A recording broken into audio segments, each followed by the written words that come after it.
Turn with me in your Bibles to Daniel chapter 1. Very familiar verses, but it brings out some significant points for us to live by. But Daniel purposed in his heart that he would not defile himself with a portion of the king's meat, nor with the wine which he drank. Therefore he requested of the prince of the eunuchs that he might not defile himself.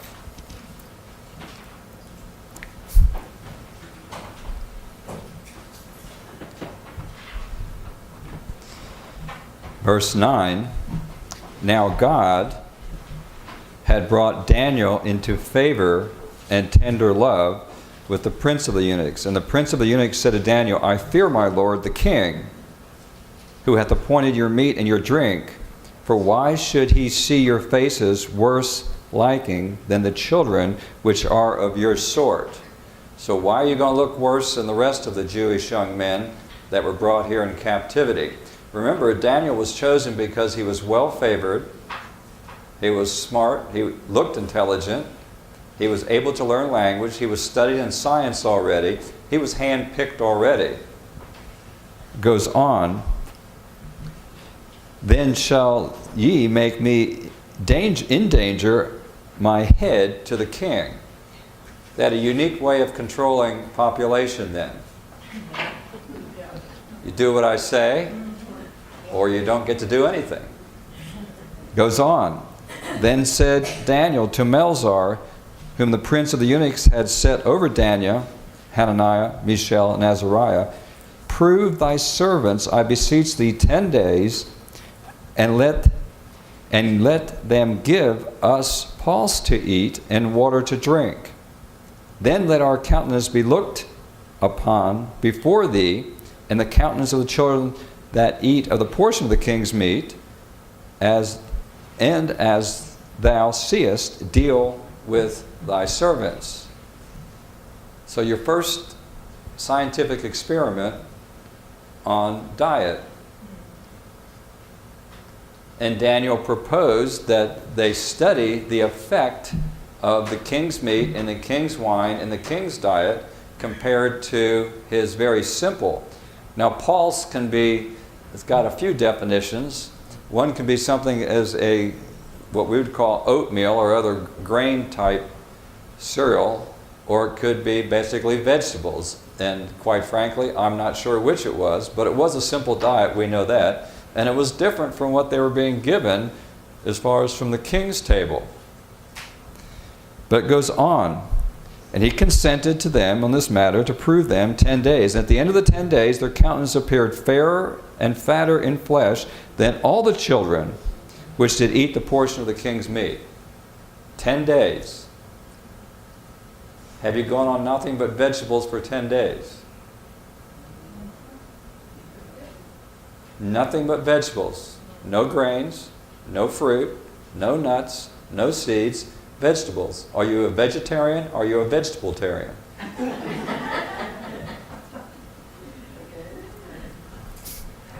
Many people that come to my office need to lose weight, and that's one of their major symptoms. And so I put them on nothing but vegetables. And I mean vegetables. And they say, can I have this? I'm saying, is that a vegetable? Well, no, I guess it's not. Well, can I have oatmeal for breakfast? Well, oatmeal's not a vegetable. So when I say vegetables, I'm talking about cabbage and cauliflower and broccoli and carrots and beets, etc., etc. And the amazing thing happens, just what I just read you. Within a relatively short period of time, they see amazing. See, because vegetables have the most amount of nutrition for the least amount of fuel. And if you want to clear the mind, you want the most amount of nutrients for the least amount of fuel. Because see, what the body needs is nutrients, not fuel. If you have enough fuel, you'd be surprised how little you can live on. And so when you hear these people that are on these very meager diets, and yet they're doing well, their teeth are not falling out, their hair looks good, they're getting adequate, then people keep bringing up these points like, where do I get my protein from? I'm going, where does the cow get their protein from? You've heard me before, obviously. And for you that don't know me, I'm Dr. Collins. I'm almost a fixture here, and I'm glad to be here. But the point I'm trying to get at is if you will study the quote that we've just written here, you will see some very simple but very profound facts. But let's go on. Verse 17, and these 4 children, God gave them knowledge and skill and learning and wisdom, and Daniel had understanding in all visions and dreams. So it wasn't just the king's dream that he interpreted. Obviously, he had a reputation for understanding those things. And the king communed with them, let me back up to 18. Now at the end of the days, now what is the end of the days? We're not talking about 10 days here anymore. We're talking about at the end of their term, which was how many years?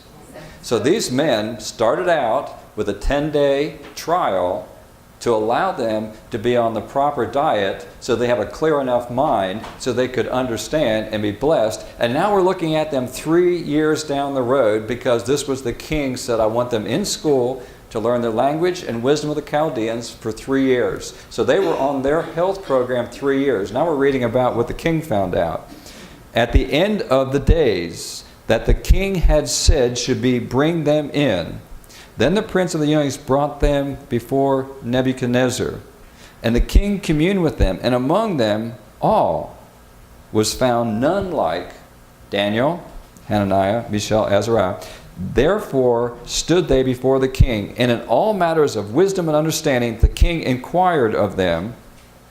He found them 10 times better than all the musicians and the astrologers that were in his realm. 3 years and a program, God's blessing, and he found them more and better equipped to make decisions than all his PhDs in his whole realm.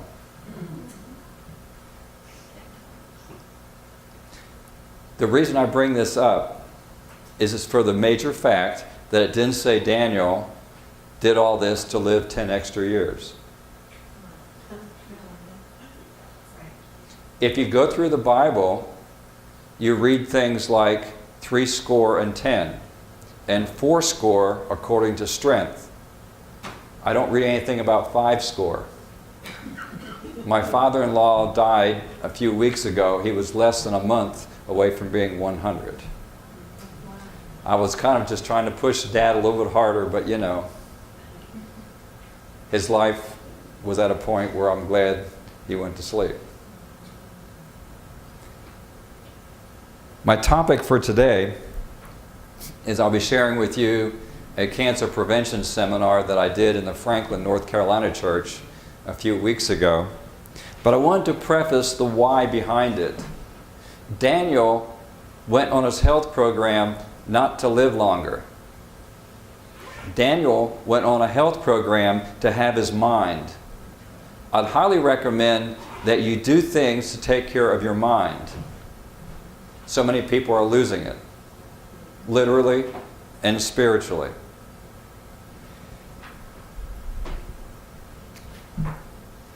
Turn with me to Deuteronomy chapter 8.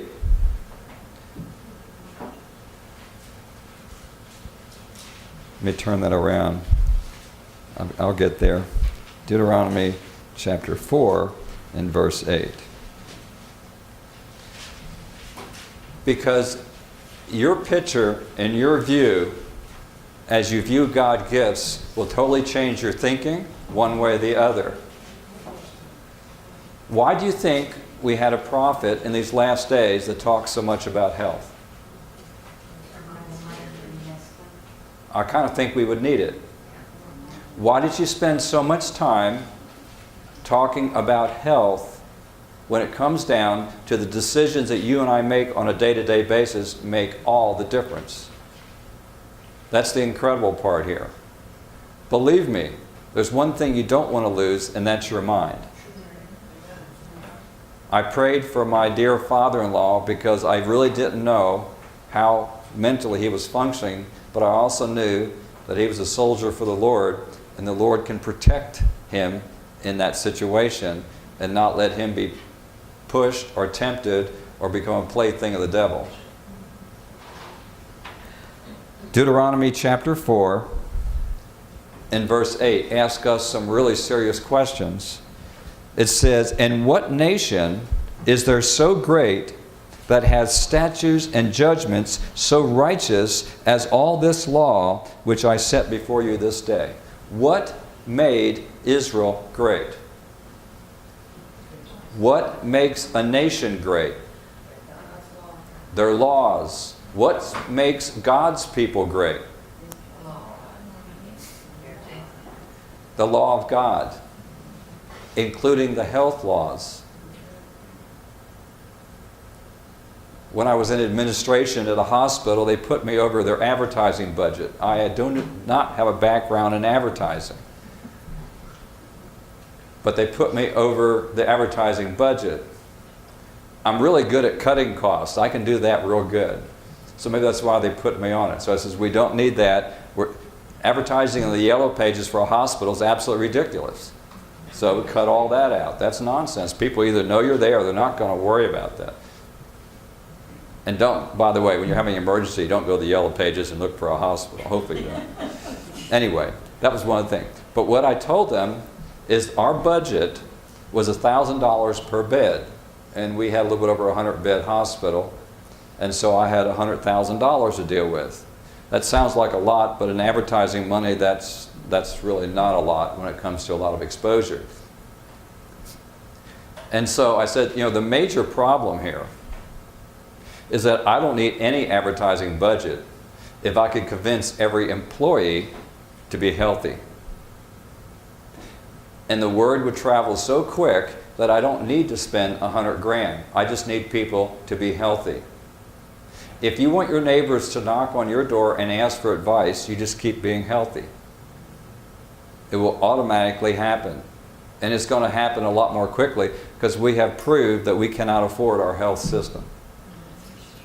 We have proved that I don't care how much money you pour into it, it's never going to work out. And then most of the treatments you probably don't want or wish you didn't have if you ever had them. So back to our great nation. And what nation is there so great that has statutes and judgments so righteous as all this law which I set before you this day?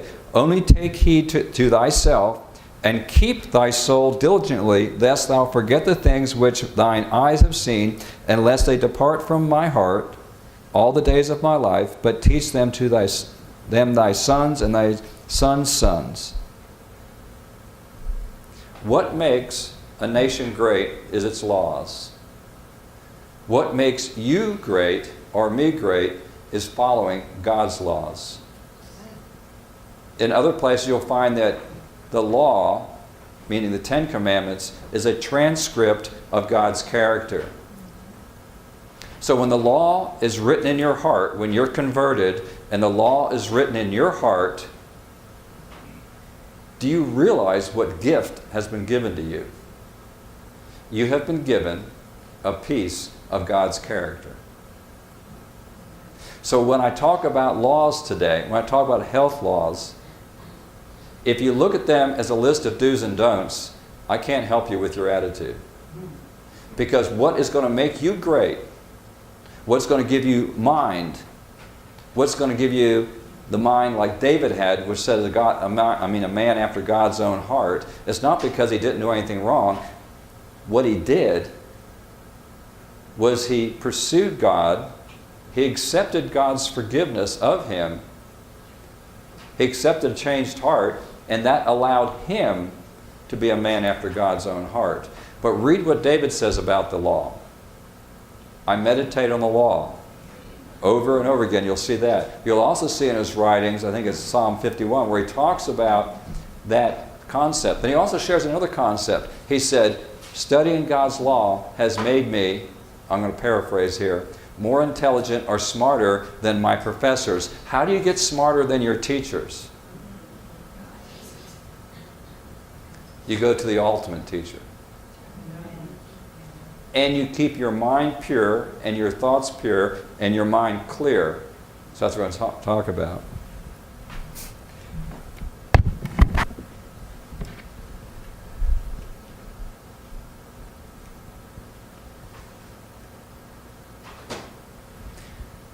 Ministry of Healing, 290, page 295, 296. In order to know what are the best foods, we must study God's original plan for man's diet. He who created man and who understands his needs appointed Adam and Eve, of course, his food. Grains, fruits, nuts, and vegetables constitute the diet chosen for us by our Creator. Is it possible that you can get everything you need from fruits, nuts, grains, and vegetables? Yes. I hope so. So see, I get a lot of debates on telling me that this isn't true. And I have to smile and say, I don't think you've got the best teacher. The same teacher that taught Adam and Eve and made this possible. And who knows your body better than your Creator? So much for the debate on B12 and so much for the other debates we get into. Cost of medical care and who spends it. Now you know why I do preventive medicine. The top 1% of medical care users in the United States use 22% of the medical budget. 1% of our country uses 22% of the assets we spend on health care. 1%. That is a mammoth amount of funds. By the way, it doesn't get better. 5%, the top 5% of people that use medical care, 5% of the people in the United States use 50%, 49 to be exact, 50%, basically half of our whole medical expenditures. 5% of the people in the United States use 50% of everything we spend. And by the way, that's not a small budget, by the way. That's what makes the national debt, and this is not billions, we're talking trillions of dollars now. This is one reason why we have a national debt. We think that we can fix people after they've destroyed themselves. And we promote it. We want you to think that a doctor knows what they're doing. We want you to think that the latest drug will cure everything, no matter if you've lived terrible. We want all this stuff. And even medical people, mostly nurses that I find, they will live their life, they'll go to the doctor, they'll take our medical treatment, and then they'll come and see me. And I can tell just from their mindset that they've been grossly disappointed at a system they believed in, worked for, spent their life working on, and now they go to get help, and what do they find out? All those magic things and nice things I've been telling my patients don't work when it's happening to me. What's going wrong here? The top 10% of people who use medical care, 10% of the people in America who use medical care, use 64% of the whole budget. Top 20% use 80%. The top 50%, does this shock you?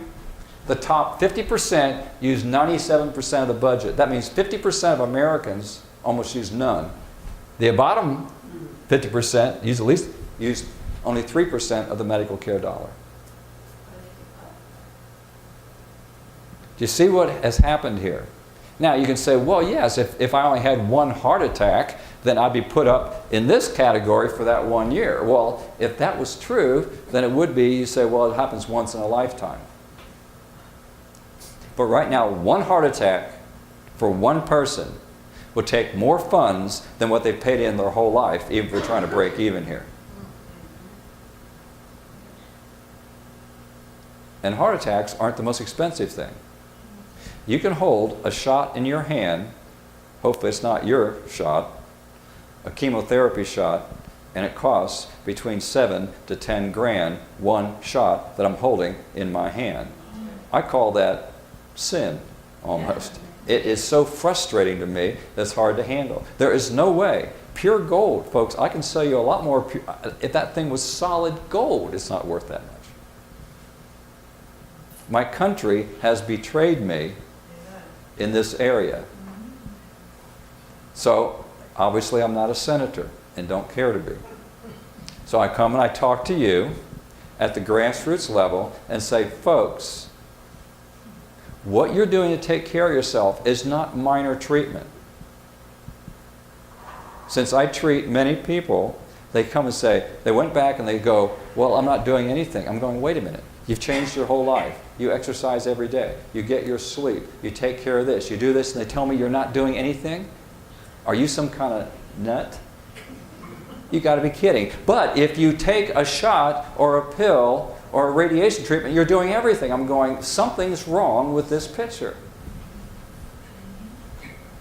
Persistence in level of healthcare expenditures.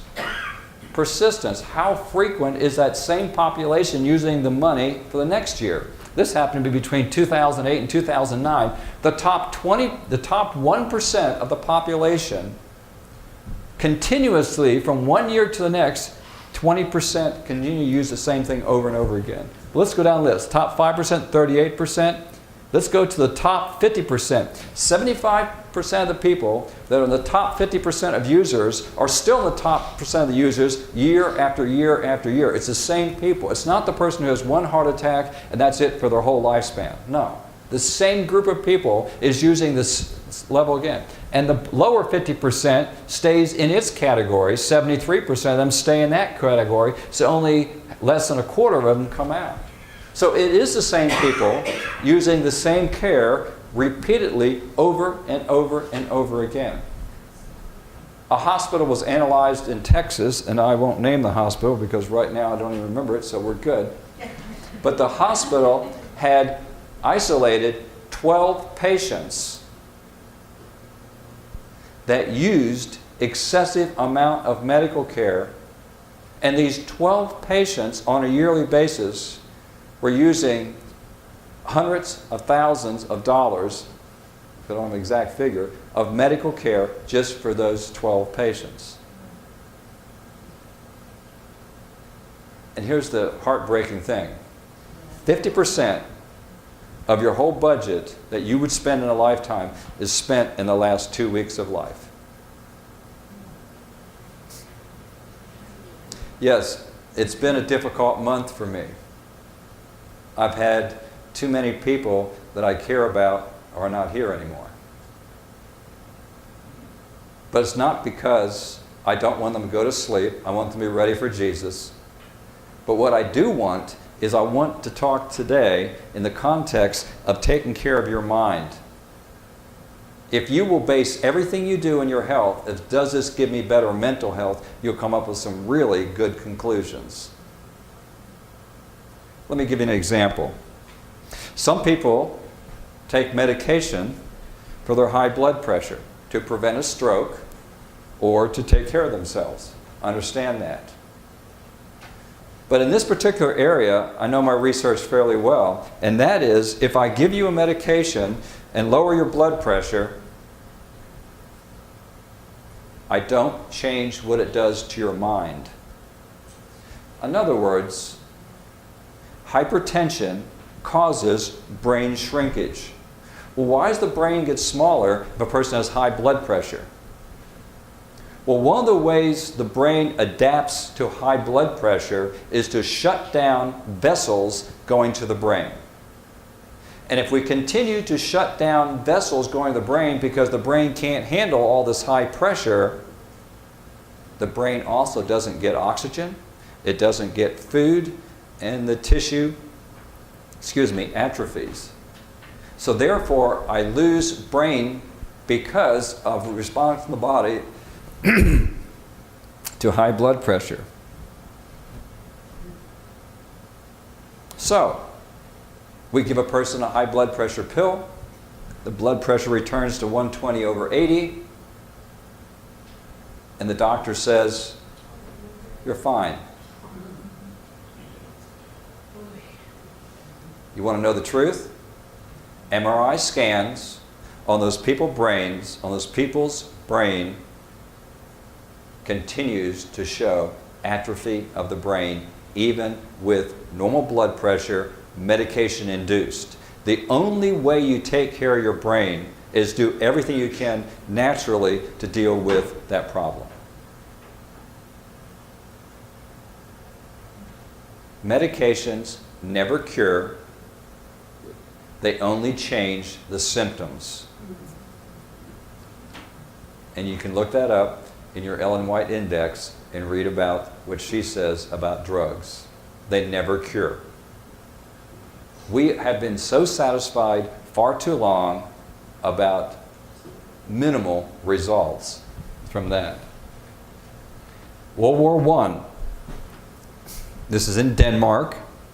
We learned a very valuable lesson, or we should learn a very valuable lesson. I want you to notice across the bottom here, Journal of the American Medical Association, number 74, 1920. 1920? How many of you were alive in this room in 1920? Everybody looks around. I did too. Well, my father-in-law isn't here. He was 1917. So in 1920, you'd be pushing pretty close to 100. And so the point I'm getting at, research, because it isn't recent, doesn't mean it's bad. So usually when I show the slides, they go, oh, that's old. Well, I like old. In fact, I'm getting closer to it myself. So old isn't bad anymore. In fact, I kind of like it. What I'm getting at, though, is this is how long it's been around. We've known this for almost 100 years.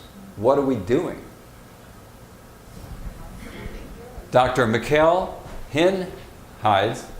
Heeds, whatever, plan reducing. This particular doctor had a plan for his country, Denmark, during World War I. He says, what are we going to do? Now you look back and you smile because it's so simple. It's so incredibly simple.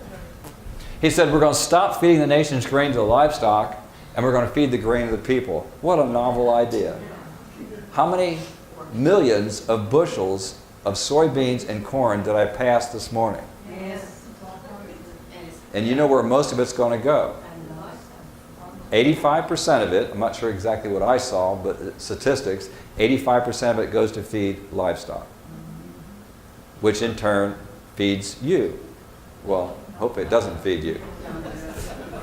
So with this experiment, because what was he trying to do?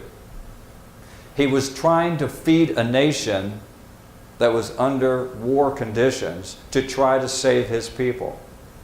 A mass vegetarian experiment, 3 million people. Can you imagine 3 million people in a whole country?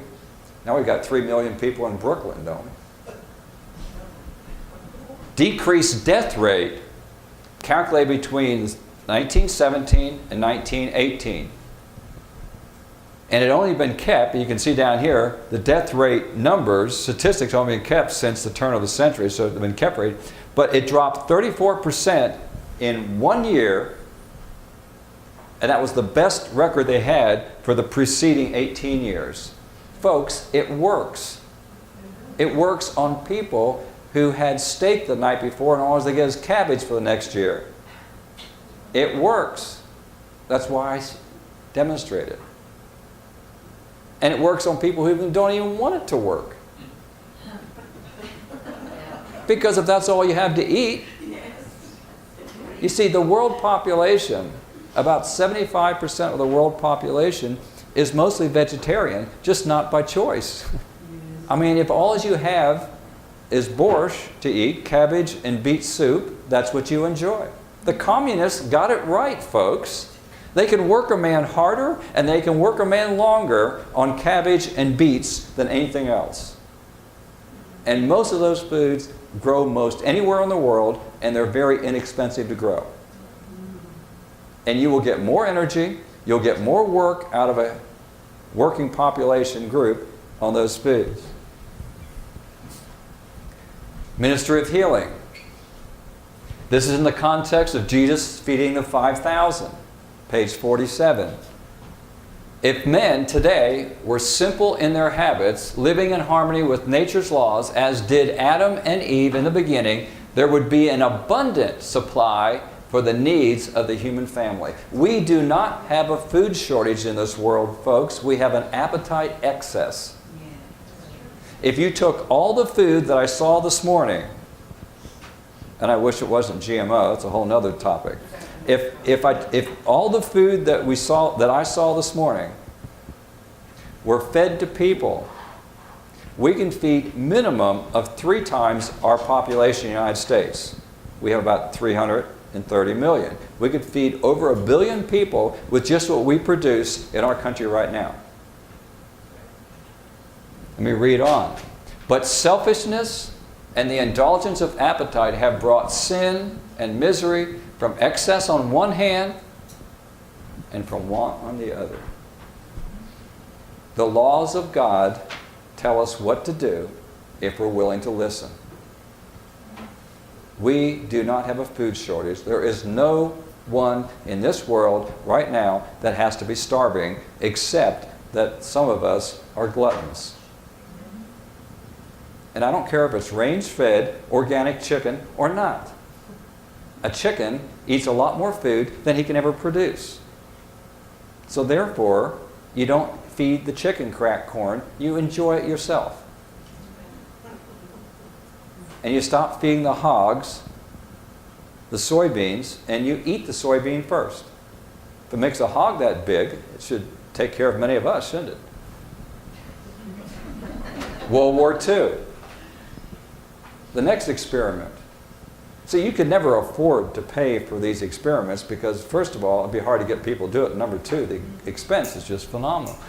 Once again, German occupation of Norwegian government was forced to sharply reduce, in some cases completely eliminate meat. Oh my, what a terrible thing. They had to eliminate meat to their citizens. Right now, we are spending more than $10,000 per every man, woman, and child in the United States for our medical care. See, I remember when I was lecturing and I was showing you the charts where we're spending $3,000 per person per year. Right here in this room. And then I showed you where we're spending $4,000. Now we're spending over $10,000 per every man, woman, and child in the United States for the medical care. You start multiplying 10,000 times 330 million, and you start getting some pretty good-sized numbers, don't you? That's trillions, by the way. If you start doing those numbers, not billions, you multiply them out. We have an incredible amount of medical care going on, and we have an incredible amount of poor health. Something's not working out here. This age-related death rate in the population we just talked about, what happened to them? And what ages were we talking about? So in Denmark, what we found out is that it's not too old to get healthy. Let's look at the 80-plus-year-old age group. And I know some of you could raise your hands if I asked in that group here. But the 80-plus-year group, when the war began for them back in 1938, their death rate in that population was about 200 people per 10,000 per year. Now, these people were stressed, if you want to talk about stress. They could have lost their home. The troops could have invaded. They could have lost 3 grandsons in the war. They probably had lost their garden. And if they had a cow or any kind of cheese or any kind of thing stored, guess who took it from them? The military coming through. So this wasn't because they had a real rosy place and they all went to the Bahamas for a few weeks. These people were under more stress, probably seeing their livelihood changed and lost in their whole life. But look what happened to them. 200 death rate dropped to 100 death rate in a 6-year period of time. What did that? Well, we know what they said they even had to restrict meat to some of the citizens. Let's look at the next group. 60 to 79-year-old age group, their death rate was about 25 and it dropped to 5, a 500% reduction in 6 years. Folks, these people aren't weird. They're not unusual. If we did that in the United States right now, what would happen? Maybe even a better response. Because they're stressed to the limit. You feel like you're in wartime, not sure when you should run the bomb shelter or what's going to happen next. 40 to 59-year-old age group. Their peak was somewhere around 1.2 and it dropped down to almost 0.1, about a 1,200% decrease. In every age group, in a relatively short period of time, we had amazing results. Mortality from circulatory diseases, so this is stroke, this is heart, this is other vascular disease, but those. And they correlate that with one dietary component, and we've covered this before, but it needs repeating. 17 kilograms was their peak fat consumption. A kilogram is 2.2 pounds, so we're looking at about 36 pounds of fat per year. Doesn't tell me what form the fat was in, it just left it. It could have been from lard or it could have been from olive oil, the whole total fat consumption here. And as the fat consumption went down, because why? Because they weren't eating hamburger. If they got corn oil, it's because they had corn on the cob to eat, not because they had corn oil.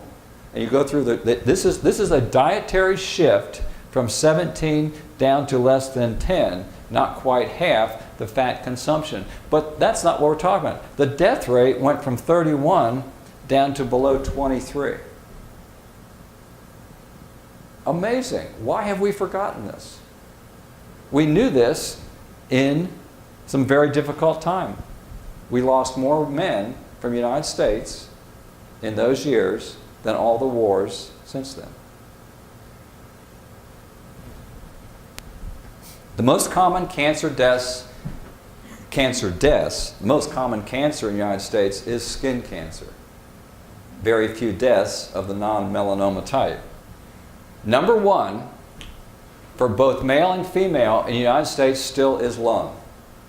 We lose more people.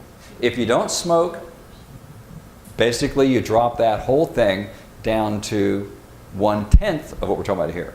Only 1/10 of people, 10% of people that get lung cancer are non-smokers. 90% of people who get lung cancer are smokers. So we think there's a real strong correlation there. So not smoking pretty much knocks that one out. So you can just forget about that one pretty much.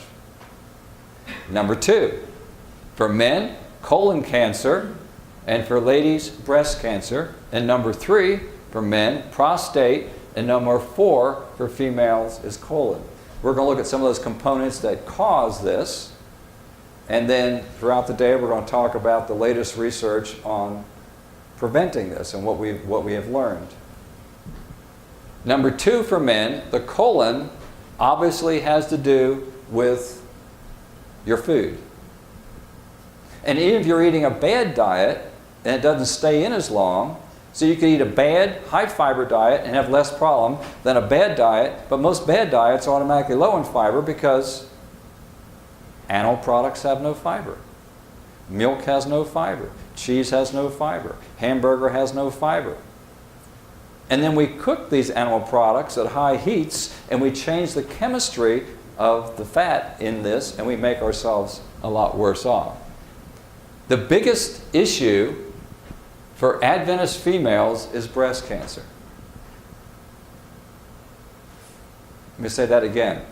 The biggest issue for Adventist females is breast cancer, not colon. Why is that true? Because Adventist females eat a lot more fiber than the average female in the general population. So they've got less problem colon-wise, but we still have major problems with breast cancer. Men, the Adventist men, eat more fiber, so their major issue is prostate. This is general population statistics here. I'm just updating it for the people that I work with. Cancer and cardiovascular disease. Some simple rules that you should always follow. Number one, whatever you do in your lifestyle program, you need to have one program that takes care of everything. If you're doing something that increases your risk of heart disease but helps cancer, you're doing something wrong. If you're doing something that improves your risk of reducing cancer and it causes heart disease, you're doing something wrong. Name me one drug that has no side effects, no adverse reactions, that doesn't increase or cause more difficulty in one area in its effort to make you think it's helping in another area. That's why my rule applies. The only thing that can do what I'm telling you is eating proper menu. I saw a hand. Yes, ma'am. My question is, why is it for Adventist women that it's breast cancer? We're going to spend the rest of the day on this, so I hope to have your question answered without going into detail right now. Dr. Merrick, American Journal of Medical Association. See, when I'm just sharing you stuff that's available to everybody. I don't have any special market or ability to do research that someone else doesn't have. Some of the common cancers may be related to inadequate oxygenation of vital tissues due to atherosclerosis. If you don't get good oxygen to tissue, including the brain, then you obviously have major problems. They're saying this one's due to blocked up vessels. So either block it up or not getting out there and getting your walk. It is intriguing that cancers of the breast, prostate, and colon are mainly found in societies afflicted with cardiovascular disease. When you have heart problems, vascular problems, you will have these problems. Go around the world, any country you want to go to, if they have a high heart disease rate, they will have a high cancer rate. Turn that around the other way. A country with a low cancer rate and a country will always have low heart disease rate. When you turn that population around and you start seeing the risk of heart attacks going up, you can expect the cancer to follow. Look what's happened in our country. Have you followed the trend? When I went through school, heart disease was a major thing, heart and vascular disease. Where are we at now? Our country has had major amount of heart disease year in and year out. Now we're in the cancer mode. Cancer is outrunning everything. I'll show you some numbers there to show you what's really happening. Because you have to mess up the circulatory system before you're going to get cancer. Like the man said, it's intriguing that cancers of breast, prostate, and colon are mainly found in societies afflicted with blocked up vessels. You've got to block the vessels up first. If you've got good oxygen, we usually can handle many things. Cancer's on the rise. 1940, death rate was 150,000, and now we're, well, my chart's old. We need to be out here, and we're about over 600,000. And this is not new cases, this is cancer death rate. This is what it looks like if you follow the various types of cancer. The biggest news is look at stomach cancer. It's gone from about 47, 46 per 100,000. And look what's happened to stomach cancer. Continue to drop. We think it may be food supply. We may think it may be less salt in the diet. Because back here, how did you preserve your fish in 1935? Salt. Yeah. Look at lung cancer. Lung and bronchitis has gone up. It's peaked. It's on its way down, but it's still way, way, way out in front. This is men here, so you're not going to find breast on this slide. Obviously, prostate, colon, rectum, pancreas, leukemia, liver. It's a lot of cluster around here at the bottom. The reason I show you this slide is for trends that we are looking at. But if you look at it, we've got one, lung, prostate, and colon. That is where we're at right now. This slide, and the reason I show it is because we continue to talk about numbers, total numbers. How many people, like I said, over 600,000 people die a year in the United States from cancer. But look at the facts. 1950, comparing it with 2005. Are we really having more people with more disease, or are we having more people? So, what was our population in the United States in 1950?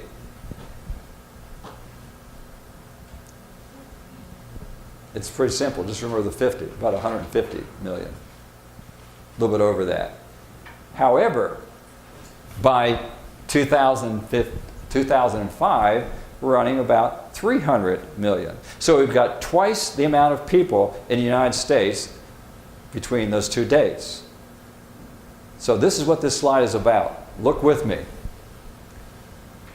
The first group, this darker color here, this is 1950. In 1950, we had 586 people per 100,000 people dying, death rate, from heart disease. In 2005, I had 211 people dying from heart disease per 100,000. What does that tell you? The death rate from heart disease has gone down significantly. But the numbers are still up, right folks? Because now I've got twice the population that I had. It's still bad. It is still terrible. But the total numbers, we have less people dying from heart disease now than what we did in 1950. Unfortunately, the quality of a lot of those people's health is still not that good, even they've been patched up or 3 stents or on 14 medications. I'm thankful, but don't like how they got there. How's that? Cardiovascular disease, strokes, vascular, 180 back in 1950 per 100,000 and 46. Influenza, pneumonia, 48 down to 30. Look at cancer. Of course, this is a cancer prevention seminar. That's why we're looking at cancer. Look at cancer. Notice that cancer is the only of the major diseases that hasn't had any significant drop. That should shock you, because as the population continues to grow, I have twice as much because I have twice the people. Now, every other disease I showed you has come down. This one, there is no end in sight at all. And the cure rate is not looking good either. So, the take-home message: every heart disease, stroke, and vascular disease, influenza, pneumonia, every other disease has had almost more, at least half or more, and cancer is the same. We're not winning this battle. We're not winning it at all. U.S. mortality rates for 1991, comparing Adventist to the general population. The general population will be considered at 100%. So the Adventist and heart attack area that eat meat, 56% of them die from heart attacks as compared to 100% in the general population. Just that one fact. When you go to seminars and they're reporting the Adventist health study, you go, that's incredible. If everyone would have this record right here, then you would cut out half of the death rate right now in the United States due to heart attack. That's nothing to be upset about. Except what? We know better. Look at the chart. The lacto-ovo-vegetarian Adventists have only 39%. The vegan or vegetarian, they put that group together, we don't have it separated here, is at 14%. Now let's look in the cancer area. Those Adventists that eat meat have 42% of the death rate, or almost a 60% reduction over the general population. And when I say general population, we're talking about smoking, we're talking about drinking, we're talking about all the other activities. This is the Adventist population we're comparing. The lacto-ovo, milk and eggs, 32%. Vegan, vegetarian, 3 or 4%. I wish it was 0, but it's not. It's not going to be 0 until the Lord comes.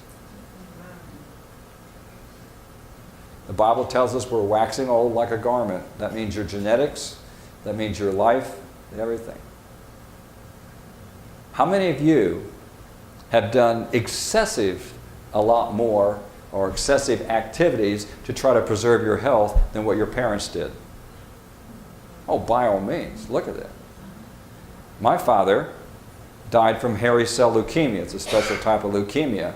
And when I was treating him, he said, all this stuff you're giving me, he said, I should be able to just go outside and just jump over this house. Because he assumed that if he took enough supplements, it'd give him all his strength back. Well, obviously it doesn't. But that was his point. So why do we take all these nutrients? Well, we use, it's not excuses, it's reality. Our food supply doesn't give it. And you start going through the whole thing. In preventive medicine, we know that you have to have a selenium deficiency for 20 years before your aneurysm rate of your aorta goes up. So when I tell you to eat something or take something, don't expect to eat broccoli today and run 10 miles tomorrow. You know, it doesn't work that way. It's because you take care of the body. And when you build that new cell, do you have enough good, healthy food supply on hand to build a healthier cell the next time around? Or are you going to build another sick one just like you just got rid of? See, the only way you get healthier is to have the proper fuel to be able to build the next cell better than what you got right now.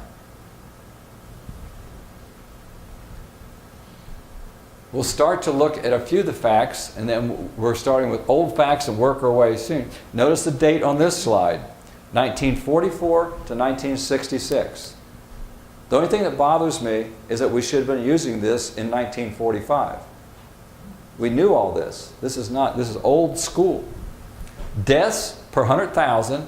We're talking about females, we're talking about breast cancer here, and we're talking about dietary fat intake, all fats. This could be lard, this could be beef tallow, this could be steak, this could be eggs, this could be olive oil.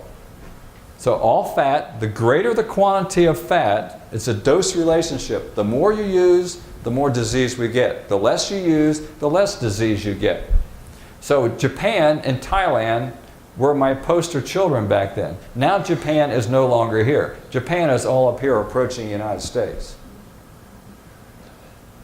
You see, the United States has this unique burden. We want to be helpful to the world, and so we dropped a few atomic bombs to settle the war. And by the way, I'm not saying that's right or wrong. That's not my debate here. My debate is what we did to help Japan get back on their feet. We sent them Marlboro. We sent them Long John Silver's. We sent them McDonald's. We sent them and sent them and sent them. And guess what? We have killed more people. Think about this. We have helped them to kill themselves more adequately than the atomic bomb did. The atomic bomb, we lost 110,000, was that in Hiroshima? Okay. How many have we killed in 2017 with Marlboros, with milkshakes? You see my point? But yet, what do? We talk about the horrible atrocities, which it was, of the bomb. But yet, every single year, we have bombed them royally. Now, I will admit, it was by choice. They could have said, we're not going to eat that, we're not going to do that. But Japan is no longer my child here, and I could hold up and say, look at these people. They live on seaweed and rice and put a little bit of fish here and there. They do this. These are incredible people compared to us in the United States. Mexico, Poland, Finland, Sweden, Australia, West Germany, Canada, and the United States. We don't need to be the best or the highest in everything, do we? We eat the most amount of fat and we die the quick. I mean, why do we have to be the best? Well, it's not the best. Another chart, same information, a little more elaborate, more names, look at more countries. Japan, Philippines, Thailand, down here at the bottom, low dietary fat intake, low breast cancer rate. You found Italy, and this is shocking for most Adventists. Italy is known for olive oil. So it doesn't matter what kind of fat you're eating, folks. It has everything to do with quantity. Cut the quantity, reduce the disease. It's that simple. There is no such thing as healthy fat. It's just how much or how less you use. If you want a healthy fat, you've got to take it the way God made it, in that form. So when God made flaxseed, He put antioxidants with it. He put other chemistry with it so your body could respond appropriately to it. You found the United States, Denmark, UK, things are higher. Just keep answering this lady's question. The reason that Adventist ladies' major cause of death is breast cancer is because they eat too much fat, even if it's from vegetable origin. So that's one point. The next point is, depending on their diet, will totally cause a response in the body of your hormone levels. The type of diet reflects how much estrogen you produce and are functioning with through those years. So here's what we find out. If we have a person on a typical American diet, it has higher estrogen, not in the diet, it causes the body to produce higher estrogen. Unfortunately, some of the animal food now has actually got actual hormones in it. This slide is before that.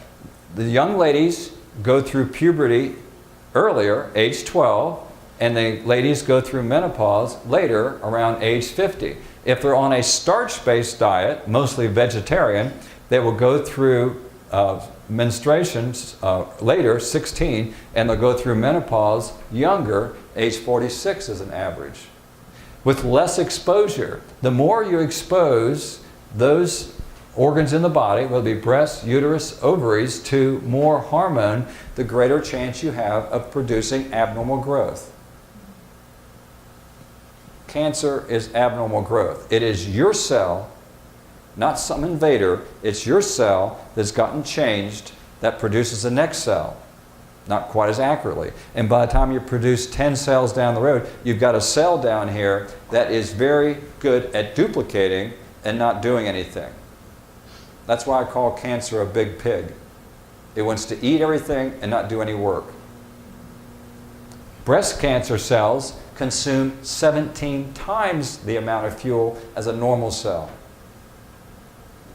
You see, I have a lot of questions too. I just don't know where to get answers from. So I'm sharing with you what I know, not what I don't know, obviously. Why can something the size of your fist, a lump the size of your fist, kill a whole lady? Doesn't make sense.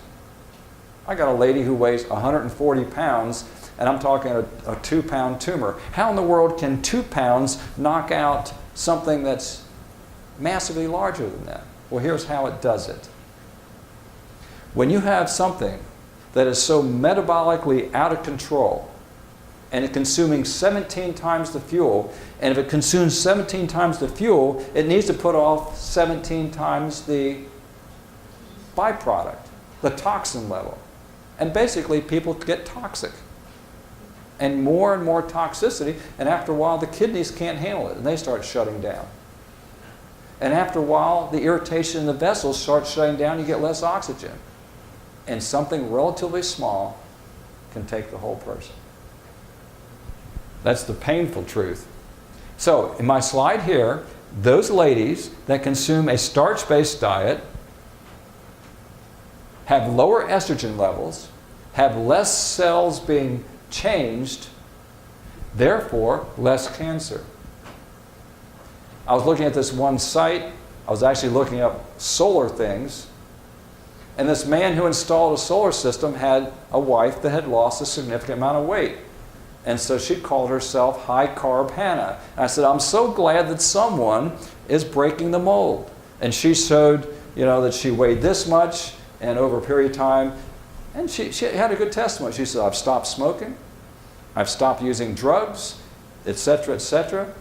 But what got my attention was high carb. You say high carb and people think there's something wrong with your brain.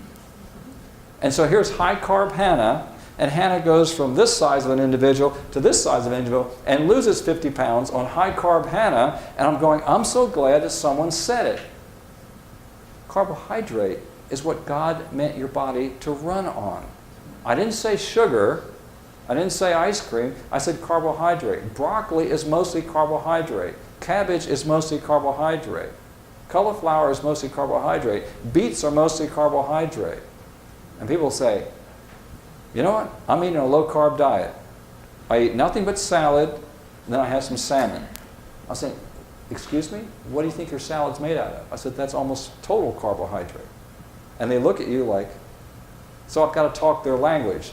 What they meant is they've given up their donuts, they're not eating ice cream, they've cut their sugar. That's what they mean. They really don't know what they're talking about. You are made to eat carbohydrates. Your body runs on that. You're not going to put oil in your gas tank for your car and gas in the motor. Well, please don't, okay? The point is that we have got this concept stuck in our brain that high carb is bad and protein is good, and it's just the opposite. You need low protein and you need high carb. You need enough protein to keep Don't want you losing your hair, teeth. We want skin healthy, but lower than what most people recommend. The age at first, young ladies start their periods. Look in Japan. 1875, before World War II, obviously. 16 and a half years of age. That answers another question that I had. Why would God allow a young lady, a girl, at 12.2 years to be capable of having children? Well, don't blame it on God, blame it on man's appetite problem. Remember that quote that I read from Ellen White from Ministry of Healing? It's man's appetite that brings so much misery into this world. Look what happened, 1950. What happened between these two dates? Well, World War II is right here. So they went from 16 and a half years for average age of puberty to 15.2. What took 75 years to go now takes 10 years, and now the research stopped in 74 and compared to Caucasians, United States here, 12.5 and 12.2. That's back in 1974. 30, 40, what, 3 years since? We're down the road. Here's where we're at now. Age 20, back in 1830s, down, down, down. What is causing this problem? What is causing young girls, by the way, it's not just girls, young guys, not the hard periods, but the point is, going through puberty, why are they going through puberty so early? Folks, there's only one reasonable answer. Up until this point right here, 1970s, in this area here, there was only one reasonable answer. Whoop, let me go back. The reasonable answer right here was not due to growth stimulants in animals. It wasn't due to hormones in animals. It was strictly due to overfeeding. Got us to this point. Now, at this point, from 1980 on, we've got growth stimulants. We've got factors that are being put into animals. We've got animals growing at abnormal rates. Any of you ever raised chickens? I'm talking about hatch them out and watch how long it takes that chicken to grow. Somewhere around 3 to 4 months, you'll go from hatch to a pretty good sized chicken. One that a person was going to eat it if they're going to. Have you ever gone to the chicken houses and see what they get in those chickens? From hatching to grocery store, 6 to 7 weeks. How do they do that? How do they make their chickens grow twice as fast as what my chickens do? It's got to be the fuel. It can't be the environment. They've got a rotten environment. There's too many of them all stuck together. So what is it?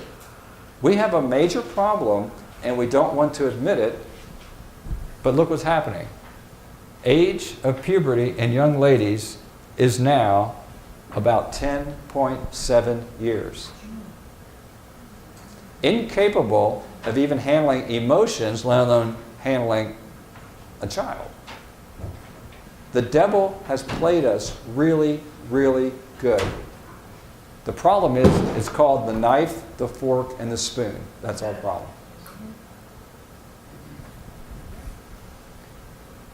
Outside of Adventist research, like the Adventist Health Study, we have this coming in from the Fred Hutchinson Cancer Institute in Seattle, Washington. I like outside input because sometimes I think we're just we got the great possibility of being biased, even in our own research. Totally out. This man comes along and he says, okay, here's who's coming to my center that has cancer, and what do they do? So, cancer risk, he said, okay, those people that eat meat, let's see if they have more cancer or less cancer depending on how much they eat. So, those people who eat meat less than once a week, he set their relative risk to 1.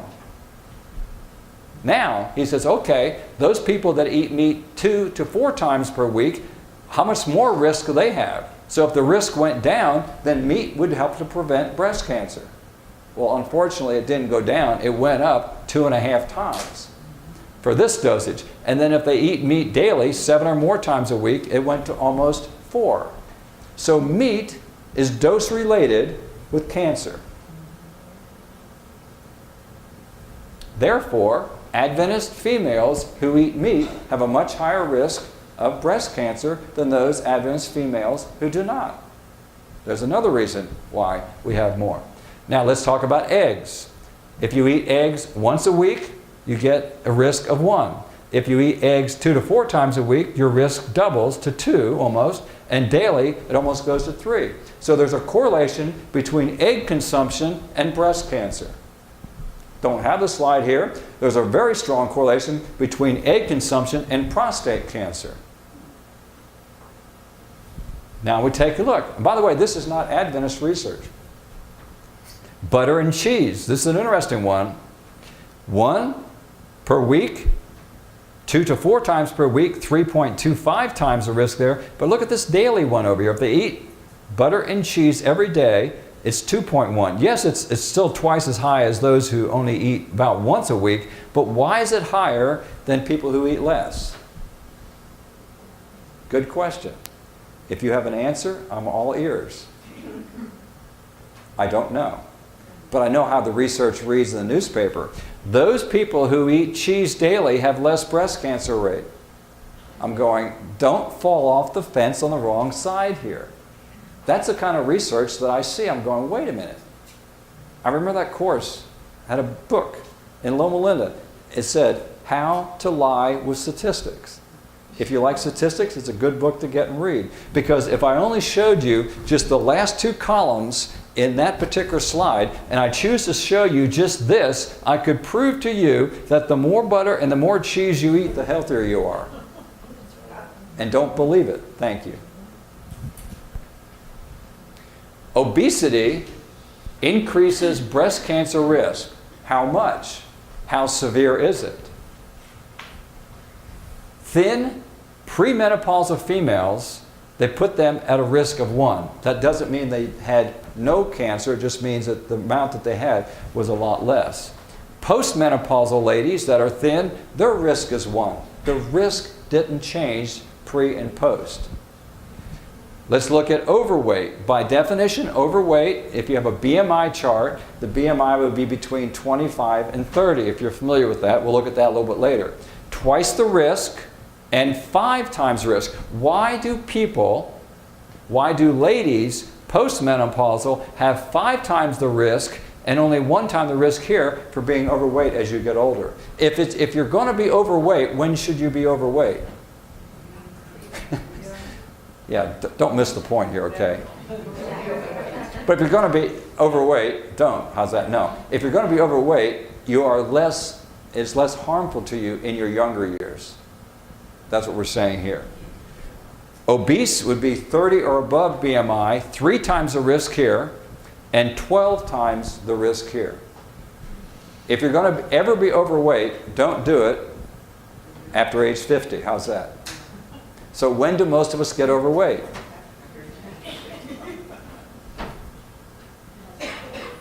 Had one man who was in my office.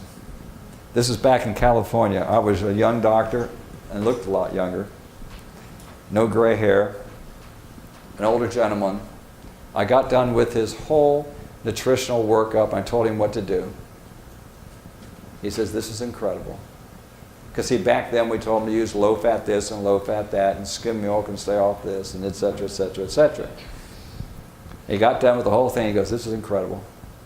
He says, I can finally afford to drink whole milk, and now you're telling me to go back to powdered milk again.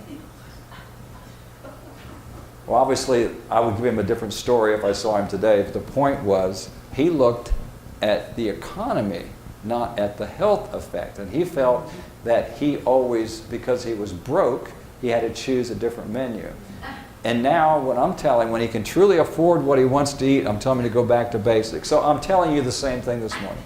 I don't care what you can afford to eat. Cabbage is still a really good option.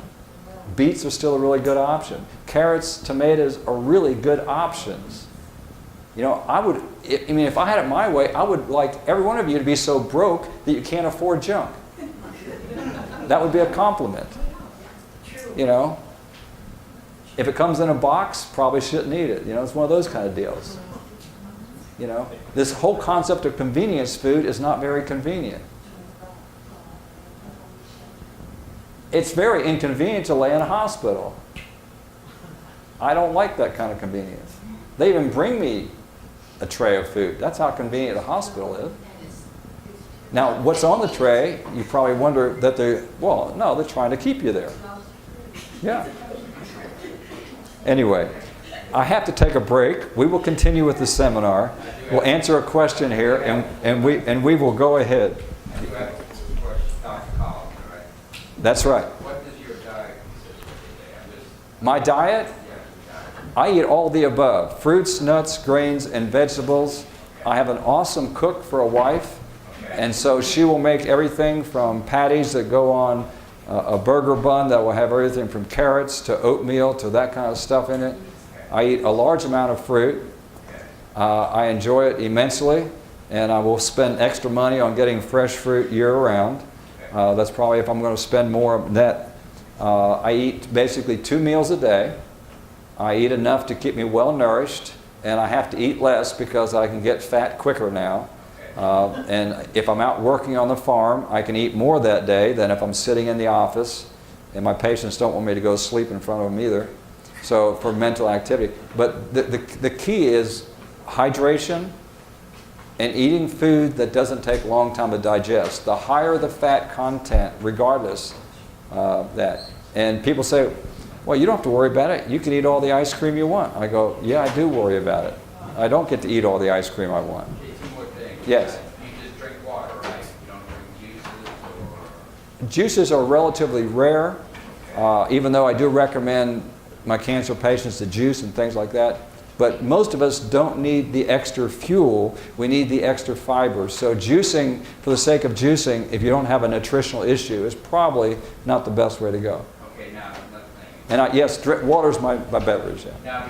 Now between your meals, do you eat any kind of... No, that would be more than 1 meal. Okay, so you... No, I don't eat. So during your meals, you eat as much fruit and as much veg, whatever. Whatever's available. I had a great... Meals at all. I had a great breakfast. I had about a 4 or 5 grain granola this morning. That was excellent. I had strawberries. I had bananas. I had cantaloupe. I had a piece of whole wheat toast with almond butter on it, a little bit of agave nectar. I got fed royally this morning. And I ate less than what I normally would if you and I were going to go out and work hard all day. Because this is the Sabbath, number one. I want this to be clear. And I don't need as much fuel. I'm just staying up here talking. I'm not even sweating yet. Now your second meal, yes. Of course, what time would that be, your second Now remember, I'm a doctor, okay? Okay. That is not a good excuse. Serious, No. I'm doing good to get a second meal. Okay. I don't let people sit in the waiting room for me to go have lunch. Okay. So my second meal varies. If I'm at home, it could be from 2 to 4 o'clock. On days when I'm at the office, if I get home at 8 o'clock, I either will or not even eat at that time, but I've had 1 meal that day. So what's so amazing to me is the definition of starvation, of all these starving kids we have in America, is if you miss 1 meal per month, you're considered starving. And I start laughing because I'm starving, sir. I starve every day. Maybe I should go out and collect donations so that I don't have enough food to eat. That's how much bogus it is. And so when I read or hear the advertisement on the radio, 1 out of 5 children will go to bed tonight without supper. I'm going, you're lying through your teeth. Go to the school and take your tape measure and measure around their navels and see how many kids are starving. We have an obesity epidemic in elementary school. Our children are not starving. They are malnourished. But they're not starving for calories. So we've got it really messed up here. So me, I don't eat nothing and only vegetables. If I weighed 200 pounds, first of all, you shouldn't be listening to me, number one. And number two, you should send me home to practice my own program. And then when I get down to 150, then you can have me back to talk again. I can tell you how it went. See, I believe that if a doctor doesn't practice what he preaches, I don't want him for a doctor. If it doesn't work for him, you don't go to a fat person to lose weight. Okay, so I'm glad. You don't go to a divorced person to have a good marriage. Yeah, And most counselors are, you know. Well, I'm glad I asked that, and I'm glad it wasn't. And I give you a little bit extra. Yeah, I'm glad it wasn't too personal of a question. It's not personal. No, it's personal when people don't do something. Yeah, I'll be glad to eat lunch with you. There's enough good food here. I can tell you, I've been here before. You know. On the other hand, if you ate at my church, the people had something that they were going to do. They said, we want to put vegan signs up. And I said, no, don't do that. And you go, wait a minute, why wouldn't you want to put vegan signs up? I said, I'll tell you what we're going to do here. Okay? We're going to work for people. We're going to show them what the right thing is to do, but they're going to make a choice. And I will stick with their choice. I said, I've never gone home hungry from here, and if I have to go home and eat again, that's okay. But the point is, I want people to have free choice. People are moved to follow laws, not because I beat them up. People are moved to follow laws because they see value in it. Now, guess what? Most every dish at my church is vegan. Yeah. You've got to move people in the right direction. So much we've gotten out the hammer, and we really peeve people. And anger always builds a barrier that's harder to take down than kindness. So, anyway, we'll practice that. We got to take a break. I looked at my watch. I'm already at past time, but I've got more. This afternoon, believe me, I will stay here until the questions are answered, or to the best of my ability.